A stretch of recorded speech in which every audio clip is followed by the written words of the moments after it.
Hello வணக்கம். இன்றைக்கி நம்ம சேனலில் என்ன பார்க்க போகிறோன்னா, சுவையான இறால் குழம்பு எப்படி வைக்கிறதுன்னு தான் பார்க்க போகிறோம். அதுக்கு தேவையான பொருட்கள் வெங்காயம், தக்காளி. நான் இன்றைக்கி கத்திரிக்காய் எடுத்திருக்கேன். இங்கே பாருங்கள், தேங்காவை நல்லா அரைச்சி வச்சுருக்கேன். புளி ஒரு லெமன் சைஸ் அளவுக்கு ஊற வச்சு வச்சுருக்கேன். இதுக்கு புளி அதிகமாக தேவைப்படாது. பாருங்கள், வானல் காஞ்சதும் அதில் கொஞ்சமாக எண்ணெய் நல்லா காஞ்சதுக்கப்புறம் அது கூட நான் பெருஞ்சீரகம் தான் சேர்க்குறேன். பெருஞ்சீரகம் நல்லா பொரிஞ்சு வந்ததுக்கப்புறம் வெங்காயம் சேர்த்துக்கிறேன். வெங்காயம் நல்லா செவந்து வந்ததுக்கப்புறம் இது கூட நம்ம தக்காளி சேர்க்க போகிறோம். இந்த அளவுக்கு பாருங்கள். இப்போ இது கூட தக்காளி சேர்த்துற வேண்டியதான்.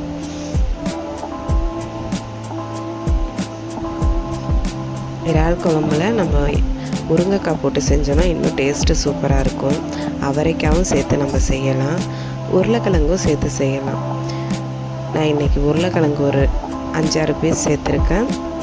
இன்றைக்கி கத்திரிக்காய் தான் நான் சேர்த்து செய்கிறேன். கத்திரிக்காய் போட்டு செஞ்சு பாருங்கள், உண்மையிலே டேஸ்ட்டு சூப்பராக இருக்குது. இப்போ கத்திரிக்காவை நம்ம இது கூடயே சேர்த்துக்கலாம்.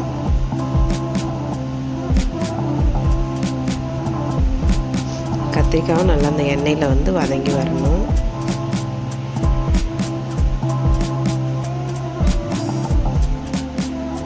பாருங்கள், இப்போ இறாலை நான் சேர்த்துக்கிறேன். இறாலை நல்லா க்ளீன் பண்ணிவிட்டு அது கூட கொஞ்சம் மஞ்சத்தூள் சேர்த்து நம்ம வச்சுக்கணும். பாருங்கள், அதை அப்படியே சேர்த்துற வேண்டியதான். இறாலை நம்ம ஒரு 2 நிமிஷம் இந்த வதக்கிக்கணும்.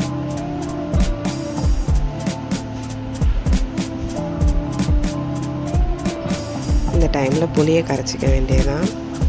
பாருங்கள், இந்த அளவுக்கு இறால் சுருண்டு வந்ததுக்கப்புறம் இது கூட கரைச்சி வச்சிருந்த புளியை சேர்த்துக்கலாம்.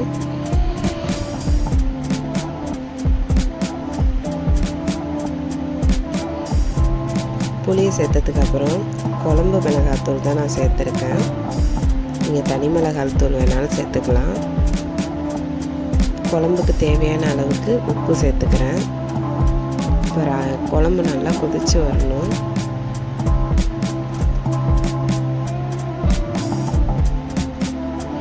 நான் ஒரு கொத்து கருவேப்பிலை சேர்த்துக்கிட்டேன்.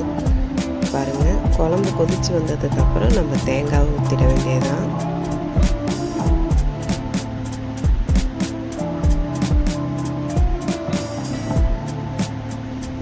இந்த ஸ்டேஜில் உப்பு காரம் எல்லாம் நம்ம செக் பண்ணிக்கணும். பாருங்கள், சூப்பராக கொதிச்சிட்ருக்கு. ஒரு 10 நிமிஷத்துக்கு அப்புறம் ஓப்பன் பண்ணி பார்த்தா இங்கே பாருங்கள், சூப்பராக ரெடி ஆகிடுச்சு குழம்பு.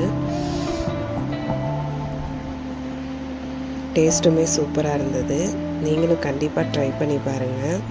கத்திரிக்காய் பிடிச்சவங்க அதை இறால் குழம்புல சேர்த்து சாப்பிட்டு பாருங்கள். டேஸ்ட்டு சூப்பராக இருக்கும். வீடியோ பிடிச்சிருந்ததுன்னா ஷேர் பண்ணுங்கள். மறக்காமல் நம்ம சேனலை சப்ஸ்கிரைப் பண்ணுங்கள். தேங்க்யூ.